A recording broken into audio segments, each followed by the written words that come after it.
Convergence FM. Convergence FM. La radio panafricaine 103.9. Oui, j'ai souvent employé l'expression de royaume d'enfance. Cela correspond pour moi matériellement aux années d'enfance, entre, mettons, 4 ans et 12 ans. Mais ce royaume d'enfance est délimité matériellement également par 2 cantons. Le canton où je suis né, de Joal, et le canton où j'ai passé mes premières années jusqu'à l'âge de 6 ans, le canton de Fimela, près de Djilor. En effet, mon père était un propriétaire terrien assez aisé, mais chez les Sérères, on est de la famille de sa mère. Et ma mère était une fille de paysanne. Elle avait son frère qui était un paysan. Et chaque fois que je le pouvais, je m'échappais de la villa paternelle au sens latin du mot pour aller avec mon oncle et passer les après-midi avec les petits bergers. Naturellement, nous évoquions des histoires fantastiques et nous vivions réellement en communion avec le passé, avec les esprits des ancêtres, avec les animaux totémiques, avec les morts. Et pour moi, ça a été vraiment un royaume merveilleux lorsqu'à 7 ans, mon père m'a obligé de partir pour la mission de Joal, où j'ai reçu les premiers éléments d'éducation par le père Dubois, qui était un Normand. Ça a été un véritable déchirement pour moi, d'autant plus qu'il me fallait quitter ma mère, mon oncle et mes enfants. C'est ce royaume d'enfance mi-réel, mi-surnaturel qu'évoquent la plupart de mes poèmes. Mon père, comme je vous l'ai dit, était un propriétaire terrien assez aisé, mais il n'était pas cultivé au sens d'aujourd'hui. Il parlait mal le français, il ne savait pas lire et écrire, mais il vivait dans l'amitié des rois du Sine. C'était un Sérère du Sine.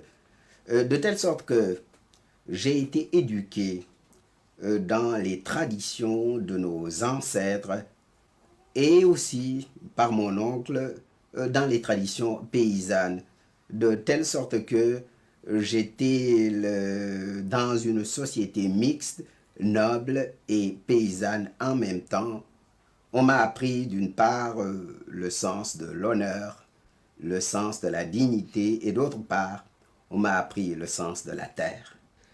C'est la coutume en Afrique noire et en particulier chez les Sérères du Sine de veiller après le dîner jusqu'à 11h, minuit, 2h du matin.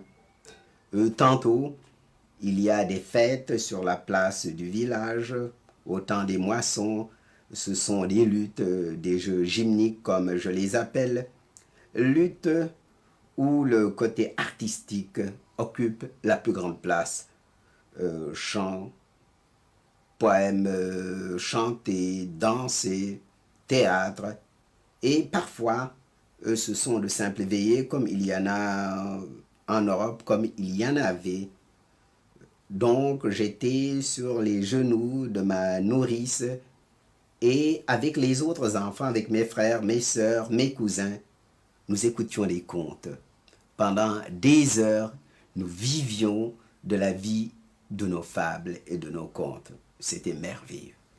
Et à la mission catholique de Ngazoubil, la tradition avait été maintenue. Après le dîner, nous avions une longue récréation et le plus habile des conteurs se mettait à inventer des contes où il mêlait la civilisation négro-africaine et la civilisation européenne. Je me rappelle en particulier le pays où l'on mange la glace, où l'on se nourrit de glace. Et vous retrouverez cette expression dans un de mes poèmes. Cette lente lune de manne au royaume de notre enfance, ce lumineux été sans nuit, cet éternel baiser des époux, des fiancés, qui le dirait?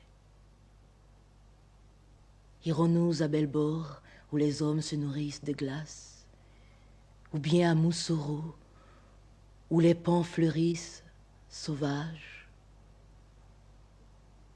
Les femmes y ont 4 coudées, leurs seins mûrissent au soleil, et leurs jambes lentes paraissent et disparaissent sous les nuages, comme des crétoises. Vous savez, la place éminente qu'occupe la femme dans la société négro-africaine. La femme symbolise la vie. Chez les Sérères du Sine, on est noble par sa mère. Chez les Sérères du Sine, on est de la famille de sa mère, dont l'oncle maternel est le chef, et on hérite de sa mère. Voilà donc la femme symbole de vie. J'ai ajouté à la tradition, en voyant dans la femme le symbole des sentiments, le symbole des affections, le symbole des passions, et le symbole en même temps de la beauté. Car au fond, à quoi servirait la vie si nous n'avions des raisons de vivre? Et pour moi, la grande raison de vivre, c'est l'union de l'homme et de la femme, l'union des cœurs, la conspiration de l'homme et de la femme. Et c'est pourquoi la femme et l'amour occupent une si grande place dans mon œuvre poétique. Convergence FM. Convergence FM. La radio panafricaine 103.9.